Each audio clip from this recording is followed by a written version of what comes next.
can take only one toy and one book in the car with you. My orders were met with tears and protests from my children.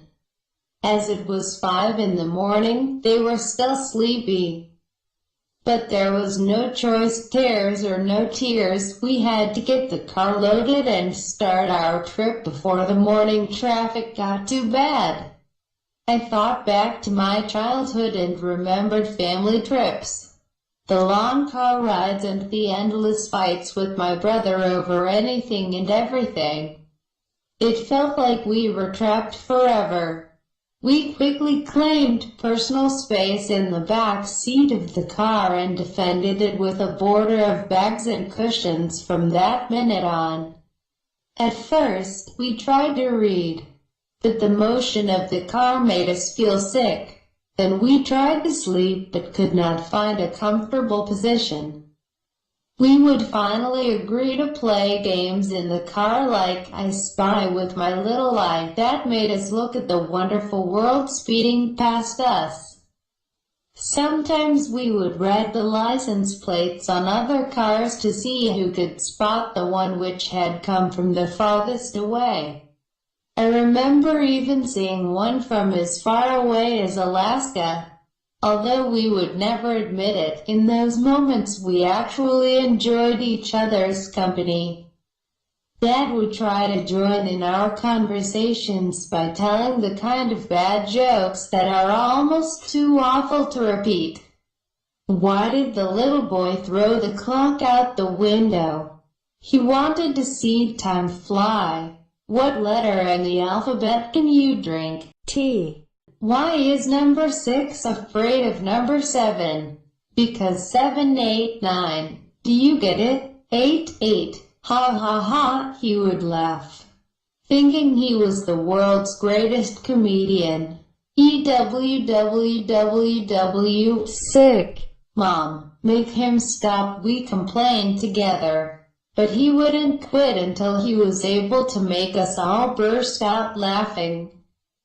Sometimes I laughed so hard that tears streamed down my face. Once in a while, we would leave the highway to visit tourist spots like the magical forest, a park filled with statues of spirits and fairies that would fill our imaginations with fantasy stories. There were other rest stops, too, near towns with names we could not pronounce.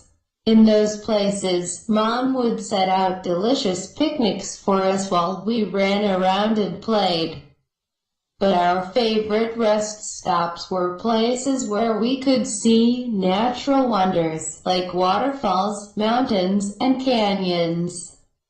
We would take some time to hike around those areas, take photos, or just enjoy the sweet country air.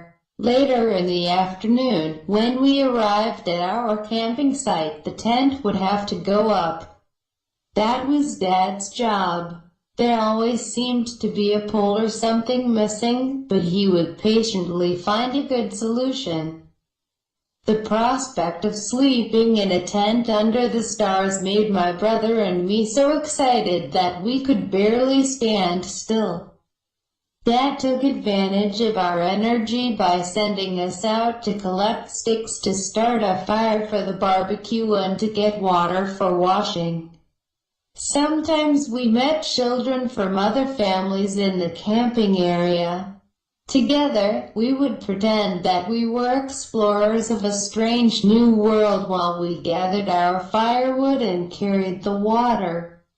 During these first explorations of the camping area, we felt so brave and important. Years later, it is the stories created from the memories of these trips that we all share and laugh about. Somehow, my brother and I feel closer when we remember how much we fought but loved each other during these trips. And I have a deeper sense of admiration for my parents, who chose to spend their very limited vacation time giving us happy experiences in new places. Although our family never had much money, our car trips had a value I'd only now understand. In a few years, I hope that my kids will understand, too. Okay, everyone, get into the car.